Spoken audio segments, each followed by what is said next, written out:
Okay അല്ലേ? നമുക്ക് just തുടങ്ങാം. ഈ ഭിന്നസംഖ്യ അല്ലെങ്കിൽ ഫ്രാക്ഷൻ എന്ന് പറഞ്ഞു കഴിഞ്ഞാൽ നമുക്ക് ഇതേപോലെ P/Q ഫോമിൽ എഴുതാൻ പറ്റിയ സംഖ്യകളെയാണ് നമ്മൾ എന്ത് പറയുക? ഭിന്നസംഖ്യ അല്ലെങ്കിൽ ഫ്രാക്ഷൻ എന്ന് പറയാം. ഇതിൽ ഈ മുകളിലുള്ള സംഖ്യനെ വിളിക്കുന്ന പേരെന്താണ്? അംശം അല്ലെങ്കിൽ ന്യൂമറേറ്റർ എന്ന് പറയും. അംശം അല്ലെങ്കിൽ ന്യൂമറേറ്റർ എന്ന് പറയും. താഴെയുള്ള സംഖ്യനെ വിളിക്കുന്ന പേരെന്താണെന്ന് വെച്ചാൽ ഛേദം അല്ലെങ്കിൽ ഡിനോമിനേറ്റർ. ഓക്കെ അല്ലേ? P/Q ഫോമിൽ എഴുതണ സംഖ്യകളാണ് നമ്മൾ എന്ത് വിളിക്കുക? ഫ്രാക്ഷൻ എന്ന് വിളിക്കുക. ഈ മുകളിലുള്ള സംഖ്യനെ അംശം എന്നും പറയും, താഴേനെ ഛേദം എന്നും പറയും. ഓക്കെ അല്ലേ? ഇന്ന് നമ്മൾ നോക്കണത് ഈ സംഖ്യകളെ കൂട്ടാന്, കുറയ്ക്കാന്, ഗുണിക്കാന്, ഹരിക്കാന് അങ്ങനെയുള്ള കാര്യങ്ങളാണ് നമ്മളിന്ന് നോക്കണത്.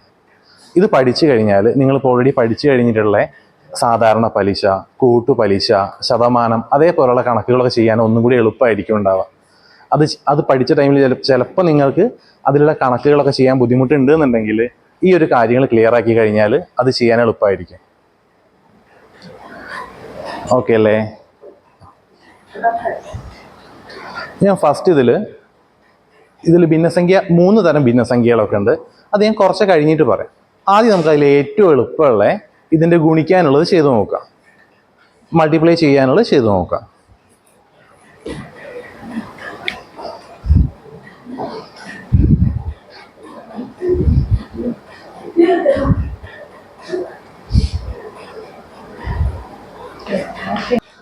ഇവിടെ നമ്മൾ നോക്കാം, ഈ ഫ്രാക്ഷൻ്റെ ഇത് ഗുണിക്കണ ചിഹ്നമല്ലേ, മൾട്ടിപ്ലൈ ചെയ്യണ ചിഹ്നമല്ലേ, ഇതെങ്ങനെയാ ചെയ്യാന്നുള്ളത് നോക്കുക.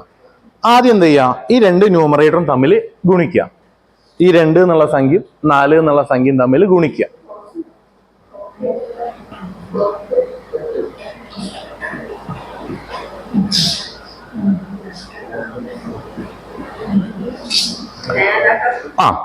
മുകളിലുള്ള 2 തമ്മിൽ ഗുണിച്ചിട്ട് മുകളിൽ തന്നെ എഴുതുക. ഇവിടെ ഗുണിക്കണത് ചെയ്യുമ്പോൾ മുകളിലുള്ള 2 തമ്മിൽ ഗുണിച്ചിട്ട് ആദ്യം എഴുതുക. ആൻസറാ. ഓക്കെ. താഴെ 2 ഗുണിച്ചിട്ട് താഴേക്ക് എടുത്തിട്ട് എഴുതുക. ഈ 2 4 ഗുണിച്ചു കഴിഞ്ഞാൽ എത്ര ഉണ്ടാവുക? ജസ്റ്റ് അതേപോലെ ചെയ്താൽ മതി. ഇവിടെ ഈ ഗുണിക്കണ ചിഹ്നമാണെന്നുണ്ടെങ്കിൽ മുകളിലുള്ള 2 തമ്മിൽ ഗുണിച്ചിട്ട് എഴുതുക, താഴെ 2 ഗുണിച്ചിട്ട് താഴെ എഴുതുക. ഓക്കെ അല്ലേ? ഈസി അല്ലേ?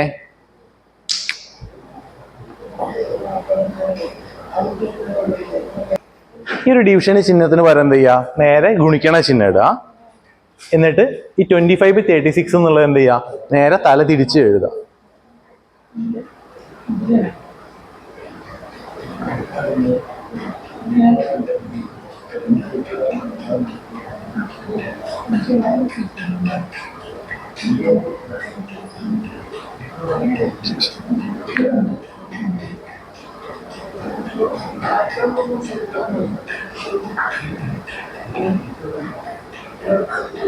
ഓക്കെ അല്ലേ? ഇവിടെ ഈ രണ്ടാമത്തെ ഫ്രാക്ഷൻ മാത്രമേ എന്ത് ചെയ്യുള്ളൂ? തല തിരിച്ച് എഴുതുള്ളൂ.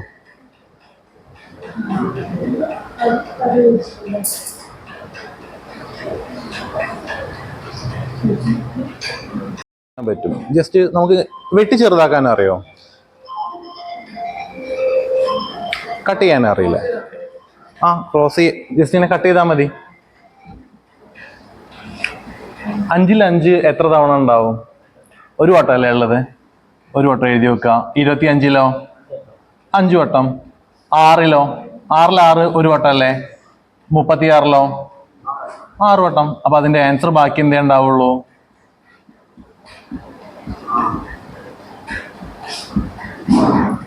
ഇങ്ങനെ എഴുതി വെക്കാൻ പറ്റും. ഇവിടെ ഈ 36 എന്ന് പറഞ്ഞാൽ 6 ഗുണിക്കണോ 6 അല്ലേ? ഇവിടെ 25 എന്ന് പറഞ്ഞു കഴിഞ്ഞാൽ 5 ഗുണിക്കണം 5 അല്ലേ? ഈ ഒരു 5ഉം ഈ ഒരു 5ഉം തമ്മിൽ കട്ട് ചെയ്യാം. ഈ ഒരു 6ഉം ഈ ഒരു 6ഉം തമ്മിൽ കട്ട് ചെയ്യാം. അപ്പൊ ബാക്കി അവിടെ എന്തേ ഉണ്ടാവുള്ളൂ? ശരിക്ക് 6/5 ഉണ്ടാവുള്ളൂ. ഓക്കെ അല്ലേ? ഗുണിക്കാൻ നേരെ മുകളിലത്തെ 2 സംഖ്യ തമ്മിൽ ഗുണിച്ചിട്ട് അങ്ങോട്ട് എഴുതുക, താഴത്തെ 2 സംഖ്യ തമ്മിൽ ഗുണിച്ചിട്ട് എഴുതുക. മുകളിലുള്ള സംഖ്യനെ വിളിക്കണ പേരെന്താ? അംശം എന്നും പറയും. താഴെ സംഖ്യനെ വിളിക്കണ പേരെന്താ? ഛേദം എന്നും പറയും. അത് നേരെ ഗുണിച്ചിട്ട് അങ്ങോട്ട് എഴുതിയാൽ മതി. ഹരിക്കണത് വരുന്ന സമയത്ത് ഗുണിക്കണത് പോലെ തന്നെയാണ് ഈ ഗുണിക്കണ ചിഹ്നത്തിന് പകരം എന്ത് ചെയ്യുക? ഇവിടെ ഹരിക്കണ ചിഹ്നത്തിന് പകരം എന്ത് ചെയ്യുക? ഗുണിക്കണ ചിഹ്നം ആക്കുക. രണ്ടാമത്തെ ഫ്രാക്ഷൻ എന്ത് ചെയ്യുക, റെസിപ്രോക്കൽ എടുക്കുക, അതായത് നേരെ തല തിരിച്ച് എഴുതുക. ഓക്കെ അല്ലേ? പിന്നെ നേരെ നമ്മൾ ഗുണിക്കണ പോലെ തന്നെ. ഇതിൽ ഈ ഒരു വെട്ടി ചെറുതാക്കാനുള്ളത് ഒന്നേ നമുക്ക് നന്നായിട്ട് ഗുണനപ്പട്ടിക അറിയുന്നുണ്ടെങ്കിൽ ഡയറക്റ്റ് വെട്ടി ചെറുതാക്കാം, അല്ലെങ്കിൽ ജസ്റ്റ് ഒന്ന് ഇവിടെ ഇങ്ങനെ എഴുതി വെക്കുക. ഇവിടെ 36 എന്ന് പറഞ്ഞാൽ 6 ഗുണിക്കണം 6 അല്ലേ? 25 എന്ന് പറഞ്ഞാൽ 5 ഗുണിക്കണം 5 അല്ലേ? ഈ 5ഉം 5ഉം തമ്മിൽ വെട്ടുക, 6ഉം 6ഉം തമ്മിൽ വെട്ടുക, ബാക്കി എന്തൊക്കെയാ ഉണ്ടാവുക? 6/5 അല്ലേ ഉണ്ടാവുക? ഓക്കെ അല്ലേ?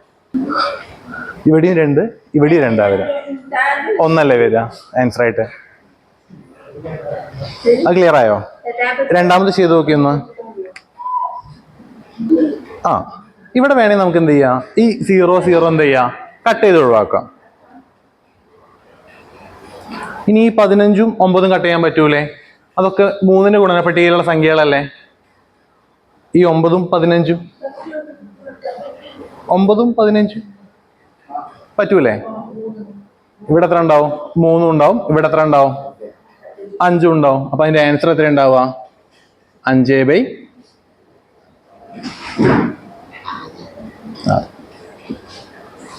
ഓക്കെ അല്ലേ? അതേപോലെ അടുത്ത 2 എണ്ണം ഗുണിക്കണതാണ്, ഒന്ന് ചെയ്ത് നോക്കൂ. ഇത് വേണേൽ ഒരു 1 2 എണ്ണം കൂടി തന്നു നോക്കുക, ക്ലിയർ ആക്കിയിട്ട് പോ. ഇത് മനസ്സിലായാ ഇത് രണ്ടും ചെയ്യണത്? ഫ്രാക്ഷൻ എന്ത് ചെയ്യും, നമ്മള് നേരെ തല തിരിച്ചിടുക, എന്നിട്ടേ വെട്ടാനൊക്കെ പാടുള്ളൂ കേട്ടോ.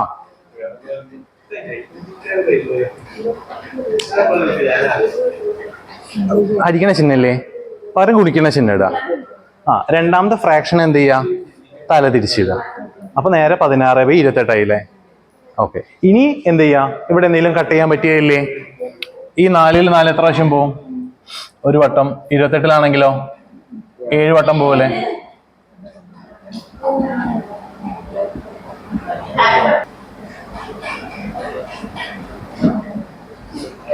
ഇങ്ങനെ എഴുതിക്കൂടെ? 12-ന് എനിക്ക് വേണേൽ 6 ഗുണിക്കണം 2 എന്ന് എഴുതാം. 18-ന് വേണേൽ 6 ഗുണിക്കണം 3 എന്ന് എഴുതാം. 54-ന് 6 ഗുണിക്കണം 9 എന്ന് എഴുതാം. 24-ന് എന്താക്കാം, 6 ഗുണിക്കണം 4 എന്ന് എഴുതിക്കൂടെ? ഈ 6-നും 6-നൊക്കെ കട്ട് ചെയ്തൂടെ? ഇവിടെ ഈ 2 6-നും കട്ട് ചെയ്തൂടെ? ഈ 2 6-നും കട്ട് ചെയ്തൂടെ? ബാക്കി എന്താ ഉണ്ടാവുക?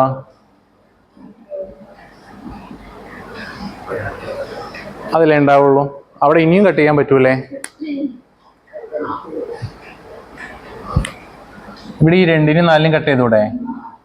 ഈ 3-നും 9-നും കട്ട് ചെയ്ത് ഇവിടെ 3 അല്ലേ ഉണ്ടാവുക? 3/2 ആൻസർ ഉണ്ടാവുക. ഓക്കെ അല്ലേ?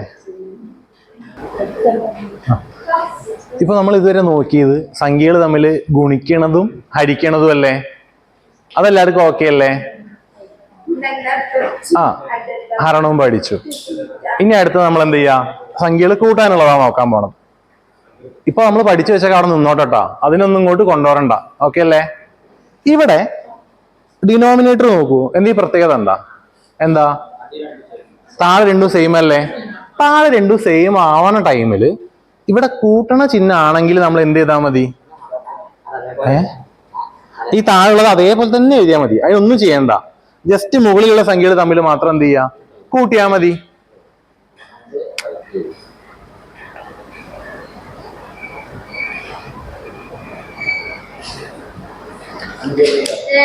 നേരെ എപ്പം താഴെ സെയിം ആവണ ടൈമില് മുകളിലുള്ള 2 സംഖ്യകൾ എന്ത് ചെയ്യാ, ജസ്റ്റ് കൂട്ടിയാൽ മതി. എപ്പം താഴെ സെയിം ആവുന്ന ടൈമിൽ മാത്രം. ഓക്കെ അല്ലേ? അപ്പൊ എന്താ അതിന്റെ ആൻസർ ഉണ്ടാവുക? ഇത് നല്ല സിമ്പിൾ അല്ലേ? അത് പറയാ. ആദ്യം താഴെ രണ്ടും സെയിം ആണ് എന്നുണ്ടെങ്കിൽ നമ്മൾ എന്ത് ചെയ്യാ, മുകളിലുള്ള തമ്മിൽ നേരെ കൂട്ടിയാ മതി അല്ലേ?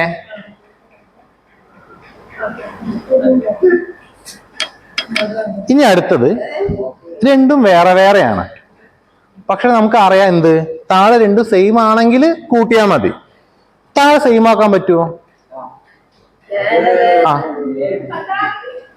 താഴെ 10 ആക്കാലോ. ഈ 5-ന് എന്ത് ചെയ്താലും 10 ആക്കാൻ പറ്റുക? 2 ഗുണിച്ചാ പോരെ? അപ്പൊ ഇവിടെ മാത്രം ഗുണിക്കാൻ പറ്റുമോ? ഇല്ലല്ലോ. ഈ ഫ്രാക്ഷൻ എന്തെങ്കിലും ചെയ്യണ്ടെങ്കിൽ അത് എവിടെയൊക്കെ ചെയ്യണോ? അത് താഴെയും ചെയ്യണം, മുകളിലും ചെയ്യണം. ഓക്കെ അല്ലേ? ഫ്രാക്ഷൻ എന്തെങ്കിലും നമ്മൾ ചെയ്യേണ്ടതെന്നുണ്ടെങ്കിൽ താഴെയും ചെയ്യണം, മുകളിലും ചെയ്യണം. അപ്പൊ എന്താവും? അതിനൊരു ചേഞ്ചും വരൂല. ഓക്കെ അല്ലേ? അപ്പൊ ഇവിടെ നമ്മൾ താഴെ 10 ആക്കാൻ പറ്റുമോ നോക്കുക.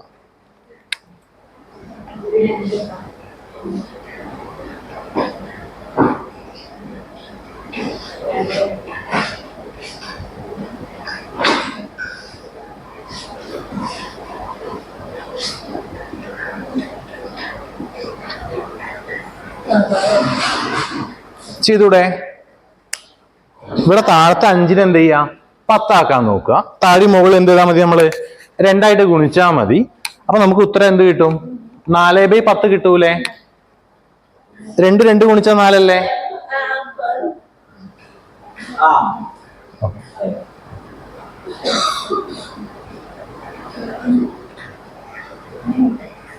ഇത് ഒന്നുകൂടി പറയാം. ഇത് ഓക്കെ അല്ലേ? ഫസ്റ്റത്തെ താഴെ 2 സെയിം ആണെങ്കിൽ നമ്മൾ ജസ്റ്റ് ആഡ് ചെയ്താൽ മതി. ഇവിടെ സെയിം അല്ലല്ലോ. ഇവിടെ സെയിം ആക്കി കൂടെ വേണമെങ്കിൽ ഈ 5 എങ്ങനെ 10 ആക്കാൻ പറ്റുക?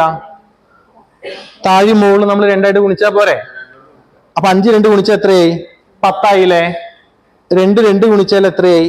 4 ആയില്ലേ? ഇപ്പൊ താഴെ 2 സെയിം ആയില്ലേ?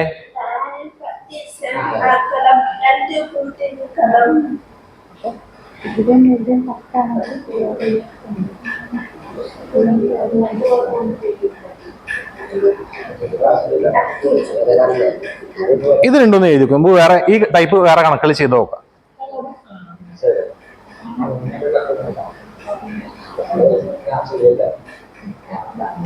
ഈ താഴെ എങ്ങനെയെങ്കിലും സെയിം ആക്കാൻ പറ്റുമോ നോക്കിയാൽ മതി. ചിലപ്പോൾ നമുക്ക് ഇവിടെ കട്ട് ചെയ്തിട്ട് സെയിം ആക്കാൻ പറ്റും, അല്ലെങ്കിൽ ഗുണിച്ചിട്ട് സെയിം ആക്കാൻ പറ്റും. നിങ്ങൾ LCM പഠിച്ച ആൾക്കാരല്ലേ? അപ്പൊ താഴെ 2 LCM എടുത്താൽ മതി. താഴെ എങ്ങനെ സെയിം ആക്കാൻ നോക്കാം. ഈ 5ന്റെയും 10ന്റെയും LCM എത്രയാ? 10 അല്ലേ? അത്ര ഉള്ളൂ. 2 3 അല്ലേ ഉണ്ടാവുക? പിന്നെ താഴെ സെയിം ആയില്ലേ? ജസ്റ്റ് 2 1 തമ്മിൽ ആഡ് ചെയ്താൽ മതി. കിട്ടിയില്ലേ? ഇനി വേറെ ടൈപ്പ് ചെയ്ത് നോക്കാം. ഇതിലൊന്നും ഡൗട്ട് ഇല്ലല്ലോ. അപ്പൊ നമ്മൾ എങ്ങനെയൊക്കെയാ ചെയ്തത്? ഒന്നെങ്കിൽ ഇങ്ങനെ വെട്ടി ചെറുതാക്കി താഴെ സെയിം ആക്കിയിട്ട് ചെയ്ത്, അതല്ലെങ്കിൽ താഴെ എങ്ങനെയെങ്കിലൊക്കെ ഒന്ന് സെയിം ആക്കാൻ പറ്റുമോ നോക്കി അല്ലേ? ചിലപ്പോൾ 5ന്റെ ആയിരുന്നു, 4ന്റെ അങ്ങനെയൊക്കെ നമുക്ക് എളുപ്പമുള്ളതല്ലേ ഉണ്ടായിരുന്നു താഴെ സെയിം ആക്കാൻ പറ്റിയത്. ഇനി താഴെ സെയിം ആക്കാൻ പറ്റണില്ലെങ്കിൽ എങ്ങനെ ചെയ്യാൻ നോക്കാം.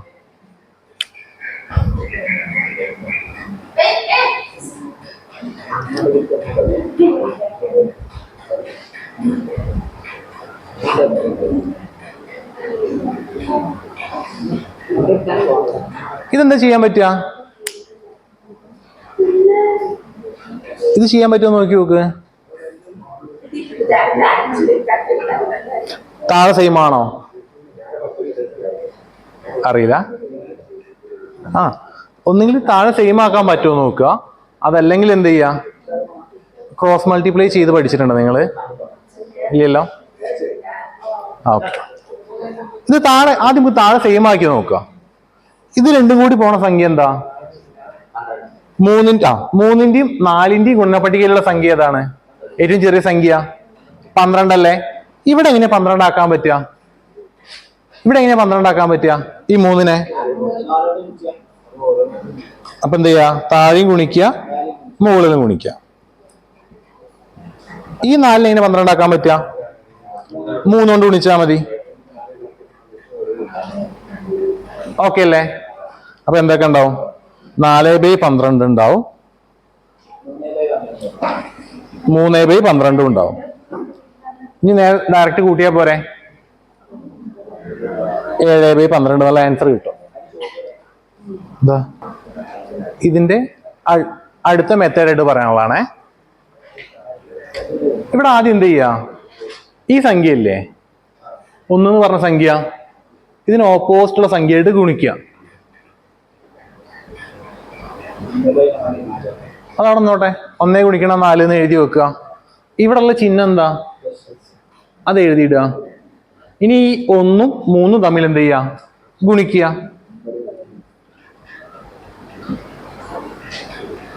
ഇനി താഴെയുള്ള 2 ഡിനോമിനേറ്ററും തമ്മിൽ എന്ത് ചെയ്യുക? ഗുണിച്ച് എഴുതുക. സ്കൂൾ പഠിച്ചിരിക്കുന്നല്ലേ? ആദ്യം എന്ത് ചെയ്യുക? ഈ സംഖ്യയും തമ്മിൽ ഗുണിക്കുക. ഇവിടെ എന്താണോ ചിഹ്നം അത് എഴുതുക. ചിലപ്പോൾ ഇവിടെ കൂട്ടണ ചിഹ്നവും ചിലപ്പോൾ കുറയ്ക്കണ ചിഹ്നവും. അത് ഇവിടെ എഴുതി വെക്കുക. ഈ 1 3 തമ്മിൽ ഗുണിച്ചിട്ട് ഇവിടെ എഴുതുക. ഓക്കെ അല്ലേ? ക്രോസ് മൾട്ടിപ്ലൈ ചെയ്യാന്നതിനാ പറയാം. ഇനി താഴെ എന്ത് ചെയ്യാ? ഈ 3 4 തമ്മിൽ ഗുണിച്ചിട്ട് എഴുതുക. ഇനി നേരെ അതിന്റെ ആൻസർ എഴുതിയാൽ മതി. 1 4 തമ്മിൽ ഗുണിച്ചാൽ എത്ര ഉണ്ടാവുക? 1 3 താഴെയോ 2 ഒരേ ഉത്തരല്ലേ കിട്ടിയത്? ഇതാണ് അടുത്ത മെത്തേഡ് നമ്മൾ പറഞ്ഞത്. ഇപ്പൊ നമ്മൾ 3 മെത്തേഡ് പഠിച്ചില്ലേ? ആദ്യം എന്തായിരുന്നു? താഴെ രണ്ടും സെയിം ആയിരുന്നു അല്ലെ? ഡിനോമിനേറ്റർ രണ്ടും സെയിം ആയപ്പോൾ നമ്മൾ എന്ത് ചെയ്ത്? ജസ്റ്റ് മുകളിലുള്ള സംഖ്യകൾ മാത്രം നമ്മൾ ആഡ് ചെയ്താൽ മതിയായിരുന്നു. പിന്നെ രണ്ടാമത്തെ മെത്തേഡ് എന്തായിരുന്നു? താഴെ ഡിനോമിനേറ്റർ എങ്ങനെയെങ്കിലും സെയിം ആക്കാൻ പറ്റുമോ എന്ന് നോക്കുക. എന്തെങ്കിലും സംഖ്യയായിട്ട് താഴെ മുകളിൽ ഗുണിച്ചാൽ മതിയായിരുന്നു. പിന്നെ അടുത്ത് നമ്മൾ പറഞ്ഞാ രണ്ട് സ്ഥലത്തും ഗുണിച്ച് നോക്കുക. LCM എടുക്കണ പോലെ രണ്ടും കൂടി പോണ ഏറ്റവും ചെറിയ സംഖ്യ എങ്ങനെ ആക്കാൻ പറ്റുക നോക്കിയിട്ട് ചെയ്യാം. ഇത് കഴിയണില്ല എന്നുണ്ടെങ്കിൽ എന്ത് ചെയ്യാം? നേരെ ഇവിടേക്ക് പോവാം. ഇതാണ് ശരിക്കും ഏറ്റവും എളുപ്പം ഉണ്ടാവുക. ഇതിനേക്കാളും എളുപ്പം ഇതാണ് ഉണ്ടാവുക. പക്ഷെ നമുക്ക് നല്ലോണം ഗുണന പട്ടിക അറിയേണ്ടി വരും. പെട്ടെന്ന് മനസ്സിലാവണം ഏത് സംഖ്യ രണ്ടിലും പോണ സംഖ്യ എന്നൊക്കെ അറിയണം. ഇവിടെ ഈ 1 4 തമ്മിൽ ആദ്യം ഗുണിക്കുക. മാറിപ്പോണ്ട, ഫസ്റ്റ് ഇത് രണ്ടും തന്നെ ഗുണിക്കുക കേട്ടോ.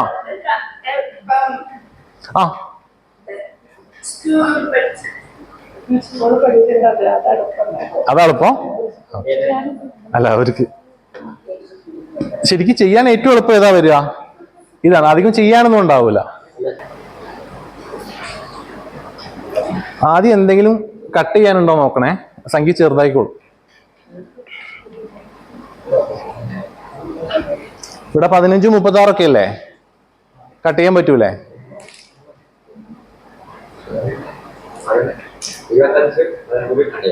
25 അത് പറ്റൂല. ഇവിടെ ചിഹ്നം എന്താ? അഡീഷൻ ആണ്. ഇങ്ങനെ മാത്രം കട്ട് ചെയ്യാൻ പറ്റുള്ളൂ കേട്ടാ. ഗുണിക്കണ ചിഹ്നം ആകുമ്പോഴാണ് നമ്മൾ അങ്ങോട്ടും ഇങ്ങോട്ടും ഒക്കെ കട്ട് ചെയ്യുക. ഇവിടെ കൂട്ടണ ചിഹ്നം കുറക്കണ ചിഹ്നമൊക്കെ ആകുമ്പോൾ എന്ത് ചെയ്യേണ്ടി വരും? താഴെ മുകളിൽ മാത്രം ചെയ്യാൻ പറ്റുള്ളൂ. ഇത് കഴിഞ്ഞാൽ ഈ രണ്ടും ചെയ്ത് നോക്കൂ കേട്ടോ. ഇതെത്ര കിട്ടിയത്? 200. അതടന്നോട്ടെ. അത് രണ്ടും ചെയ്ത് നോക്ക്. ആ രണ്ടും നമ്മൾ നേരത്തെ ഇവിടെ ചെയ്ത് വെച്ചില്ലായിരുന്നു ഒരു മെത്തേഡ്. ആ രീതിയിൽ ചെയ്യാൻ പറ്റുമോ നോക്കിയാൽ മതി. താഴെ എങ്ങനെയെങ്കിലും സെയിം ആക്കാൻ പറ്റുമോ നോക്കിയാണ്ട് ചെയ്താൽ മതി. അത് എളുപ്പമുണ്ടാവാം.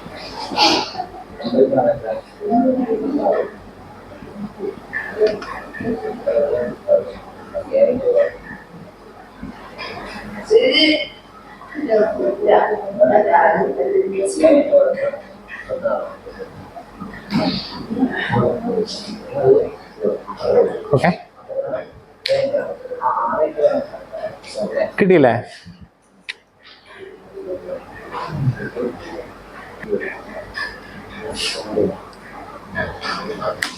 ഇത് വേണമെങ്കിൽ നമുക്ക് ഈ മെത്തേഡിൽ ചെയ്യാൻ പറ്റും. ഇവിടെ 4/6 നമ്മൾ ചെറുതാക്കി കഴിഞ്ഞാൽ 2/3 അല്ലേ ഉണ്ടാവുക? 4/6 ചെറുതാക്കിയില്ല 2/3 അല്ലേ ഉണ്ടാവുക? ഇവിടെ 9ഉം ഇവിടെ 3ഉം അല്ലേ? വേണമെങ്കിൽ നമുക്ക് 9 ആക്കിക്കൂടെ? ഈ 3നെ 9 ആക്കിക്കൂടെ? അപ്പൊ താഴെ മുകളിൽ നമ്മൾ എന്ത് ചെയ്താൽ മതി? 3 ആയിട്ട് ഗുണിച്ചാൽ പോരെ 9 ആവാന്. അപ്പൊ ഈ 3 എന്തായി മാറും? 9 ആയി മാറൂലേ? അപ്പൊ താഴെ രണ്ടും സെയിം ആയില്ലേ? 9 ആയില്ലേ? അപ്പൊ 7ഉം 6ഉം കൂട്ടി കഴിഞ്ഞാൽ എത്രയായി? 13/9 എന്നുള്ള ആൻസർ കിട്ടും. അല്ലെങ്കിൽ ഈ ഒരു മെത്തേഡിലും ചെയ്യാം കേട്ടോ. ക്രോസ് മൾട്ടിപ്ലൈ ചെയ്താലും ചെയ്യാൻ പറ്റും. ഇത് എളുപ്പമല്ലേ? താഴെ വെറുതെ സെയിം ആക്കിയാൽ മാത്രം മതി കേട്ടോ.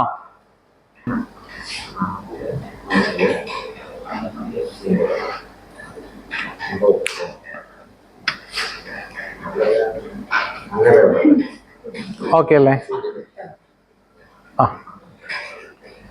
ഈ സെയിം ക്വസ്റ്റ്യൻ തന്നെ ക്രോസ് മൾട്ടിപ്ലൈ ചെയ്തിട്ട് ചെയ്ത് നോക്ക്. നീ ഇത് എഴുതി വെച്ചേ. നേരത്തെ ചെയ്തില്ല നമ്മള് 7ഉം 6ഉം തമ്മിൽ ഗുണിക്കുക, അങ്ങനെയല്ലേ ചെയ്ത്? എന്നാ ജസ്റ്റ് ഇതും കൂടി ആണെന്ന് എഴുതി വെച്ചാണ്.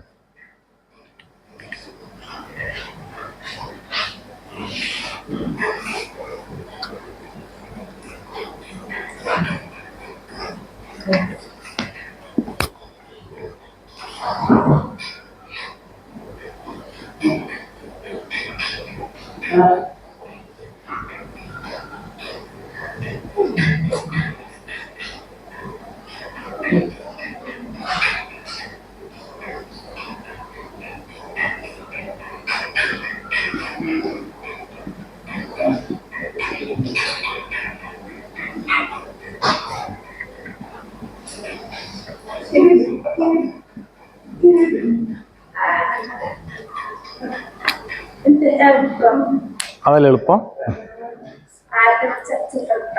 ആ ഈ രണ്ട് വഴിയിൽ ഏതെങ്കിലും ഒരു വഴി കൂടെ ചെയ്താൽ മതി. ഏതാ എളുപ്പം? ഇതല്ലേ എളുപ്പം വരുന്നേ?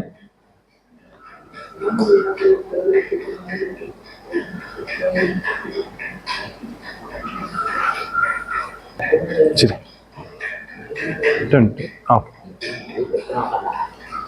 അത് ചെയ്ത് കഴിഞ്ഞ ആൾക്കാര് ഇത് ചെയ്യാൻ അറിയുന്ന ആൾക്കാരുണ്ടോന്ന് ആലോചിച്ച് നോക്ക്.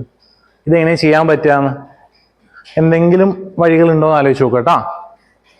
ഇവിടെ എന്താ ഉണ്ടാവുക? 1/2 ഗുണിക്കണം, 2/3 ഗുണിക്കണം, 3/4 ഗുണിക്കണം. പിന്നെ ആ സംഖ്യകൾ ഇങ്ങനെ പോയിക്കൊണ്ടേ നിൽക്കും. ലാസ്റ്റ് സംഖ്യ എന്താ? 99/100. അതിന്റെ ആൻസർ എത്ര കിട്ടാന്ന് ആലോചിച്ച് നോക്ക്. എളുപ്പമാണ്, ഒന്ന് ശ്രദ്ധിച്ചാൽ മതി. സിമ്പിളാ. നമ്മളിപ്പോ പഠിച്ച് വെറുതെ ഒന്ന് വെട്ടി വെട്ടി വെട്ടി പോകാൻ വല്ല ഉണ്ടോന്ന് ആലോചിച്ച് നോക്ക്. ഇവിടെയാ? ആ അത് എഴുതണ്ട, ജസ്റ്റ് ഇങ്ങനെ കട്ട് ചെയ്ത് പോകാനുള്ളൂ, വേറെ ചെയ്യാനൊന്നുമില്ല. ചോദ്യം ഇങ്ങനെയാണ് ഉണ്ടാവുക, നമ്മളൊന്നും ചെയ്യാനും ഉണ്ടാവൂല. എന്താ ചെയ്യേണ്ടത് മാത്രം ഒന്ന് അറിഞ്ഞിരുന്നാൽ മതി. ഇവിടെ ഗുണിക്കുന്ന ചിഹ്നല്ലേ, നമുക്ക് ഇവിടെ നിന്ന് അങ്ങോട്ടും ഇങ്ങോട്ടും കട്ട് ചെയ്യാൻ പറ്റൂലേ? ഈ രണ്ടും പോവൂലേ? ഈ മൂന്നും പോവൂലേ? ഇത് കഴിഞ്ഞ അടുത്ത സംഖ്യ എന്താ ഉണ്ടാവുക? 4/5 ഉണ്ടാവുക. ഈ നാലും പോവൂലേ? അങ്ങനെ കട്ട് ചെയ്ത് പോയാൽ ലാസ്റ്റ് ആരേ ഉണ്ടാവുള്ളൂ? ഇവിടെ ഒരു 1 ഉണ്ടാവും, ലാസ്റ്റ് എന്തുണ്ടാവും?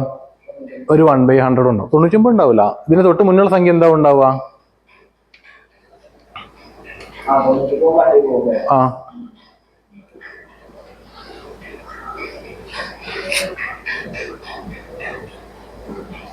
ഇങ്ങനെയല്ലേ ഉണ്ടാവുക ലാസ്റ്റിലേക്കുള്ള സംഖ്യകൾ?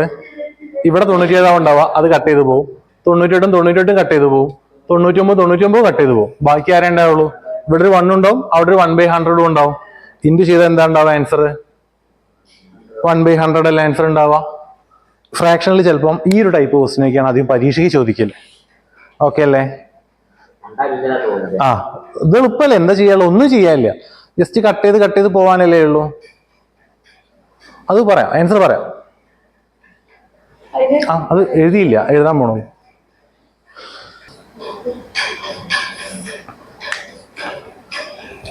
ഭിന്നസംഖ്യ മെയിന് കാര്യമായിട്ട് ഒരു 3 ഭാഗങ്ങളായിട്ടാണ് ഉള്ളത്.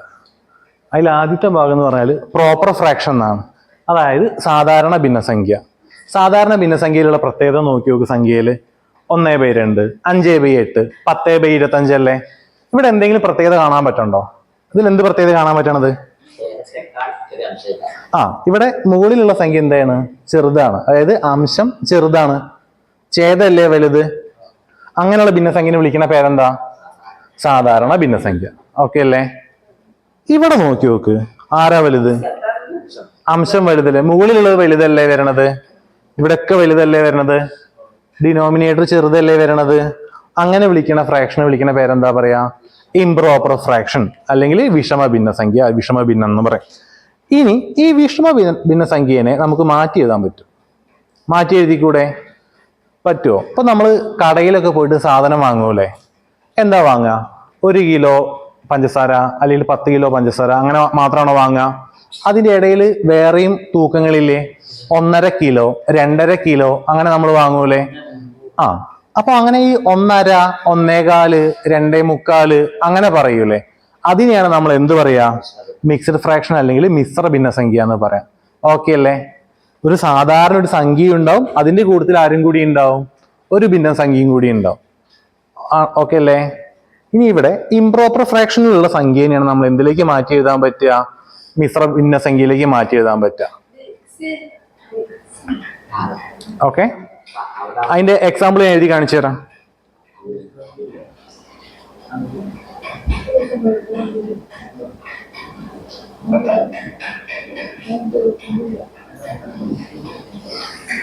ഇതേപോലെയൊക്കെ നമ്മൾ എഴുതൂലേ?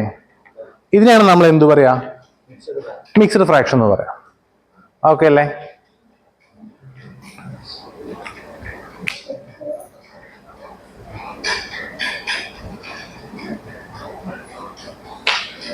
ഇനി നമ്മൾ ഇതുവരെ ചെയ്തത് ഗുണിക്കാന്, ഹരിക്കാന്, കൂട്ടാന്, കുറയ്ക്കാനുള്ളത് ഏത് സംഖ്യ വെച്ചിട്ട് ചെയ്യാൻ നോക്കും? മിക്സ്ഡ് ഫ്രാക്ഷൻ വെച്ചിട്ടാണ് ചെയ്യുക. ഇനി ഈ സംഖ്യേനെ എങ്ങനെയാണ് മിക്സ്ഡ് ഫ്രാക്ഷനിലേക്ക് മാറ്റി എഴുതാന്ന് അറിയോ? ഒന്ന് ചെയ്ത് നോക്കല്ലേ, ഹരിച്ചു നോക്കിയാൽ മതി. ഇവിടെ ഈ 5/3 എങ്ങനെയാ നമ്മൾ മാറ്റി എഴുതുക? 5നെ 3 ഹരിച്ചു നോക്കുക. ഇവിടെ എഴുതുമ്പോൾ ഈ താഴെയുള്ള സംഖ്യക്ക് മാറ്റമൊന്നും ഉണ്ടാവില്ല, ഛേദം അതേപോലെ തന്നെ അങ്ങോട്ട് എഴുതിയാൽ മതി. അവിടെ ആൻസർ എത്ര കിട്ടിയത്? ആ 1നെ കുറച്ച് വലുതാക്കി അങ്ങോട്ട് എഴുതി വെക്കുക. ശിഷ്ടം എത്രയുള്ളത്? അവിടെ റിമൈൻഡർ എത്രയുള്ളത്? 2 അല്ലേ? അപ്പം 1/2/3 ഉണ്ടാവും ആൻസർ. ഓക്കെ ആണോ? ഈ വിഷമ ഭിന്ന സംഖ്യേനെയാണ് നമ്മൾ മാറ്റി എഴുതുക. അതിനെങ്ങനെയാണ് നമ്മൾ മാറ്റി എഴുതുക? ഇതേപോലെ ഹരിച്ചു നോക്കിയാൽ മതി. ഇവിടെയുള്ള ഛേദം അതേപോലെ തന്നെയാണ് ഉണ്ടാവുക, അതിലൊരു മാറ്റം വരൂല, ആ ഛേദത്തിൽ ഒരു മാറ്റം വരൂല. ഇവിടെ കിട്ടിയിട്ടുള്ള ഉത്തരം എന്ത് ചെയ്യുക? നമ്മൾ കുറച്ച് വലുതാക്കി അവിടെ എഴുതി വെക്കുക. ഇവിടെ വരുന്ന ശിഷ്ടമാണ് നമ്മൾ എന്ത് ചെയ്യേണ്ടത്? മുകളിൽ എഴുതേണ്ടത്. ഓക്കെ ആണോ? ഞാൻ എന്നാ ഇങ്ങനത്തെ കുറച്ച് സംഖ്യ തന്നാൽ എനിക്ക് നേരെ ഇതിലേക്ക് മാറ്റി തരില്ലേ? ഇവിടെ നിന്ന് ഇങ്ങോട്ട് മാറ്റി തരില്ലേ? ഞാൻ കുറച്ച് സംഖ്യകൾ ഇങ്ങനെ തരാം, നേരെ എല്ലാത്തിനും എന്ത് ചെയ്യുക? മിക്സ്ഡ് ഫ്രാക്ഷനിലേക്ക് മാറ്റുക. ഒരു 3 4 തരാം. അത് കഴിഞ്ഞിട്ട് എന്ത് ചെയ്യുക? മിക്സ്ഡ് ഫ്രാക്ഷനെ തിരിച്ച് നമുക്ക് ഇങ്ങോട്ട് മാറ്റാം. ഓക്കെ അല്ലേ?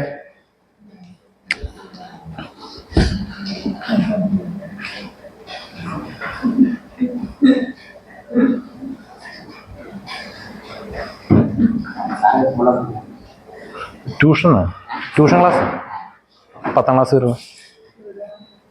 നമുക്ക് ഒന്ന് എങ്ങനെ ചെയ്യാൻ പറ്റുക എന്നുള്ളത്, എന്താ ചെയ്യാന്നുള്ളത്, ആദ്യം ഇവിടെ നമുക്ക് ആൻസർ കിട്ടിയ 5 ഇല്ലായിരുന്നോ? 5ഉം 7ഉം തമ്മിൽ ഗുണിക്കുക.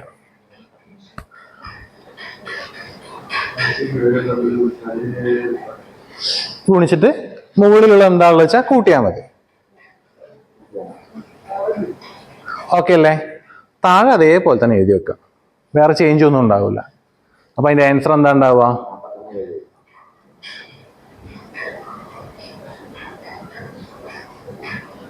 41/7 എന്നുള്ള ആൻസർ കിട്ടൂലേ? ഓക്കെ അല്ലേ? ബാക്കിയുള്ളൊന്ന് വേഗം ചെയ്ത് നോക്കട്ടാ. ഇത് ഓക്കെ അല്ലേ? ഇനി നമ്മൾ ഈ മിക്സർ ഫ്രാക്ഷൻ വെച്ചിട്ട് കൂട്ടാനും കുറയ്ക്കാനും ഗുണിക്കാനും ഹരിക്കാനും കൂടി നോക്കും.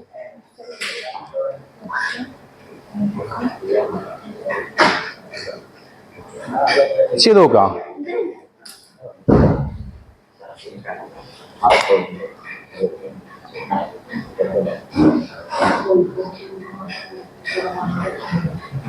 ഒന്ന് ചെയ്ത് നോക്കുക എങ്ങനെ ചെയ്യാന്നുള്ളത്. ഇത് എങ്ങനെ ചെയ്യാം? ആദ്യം എന്ത് ചെയ്യണം? മാറ്റി എഴുതുക.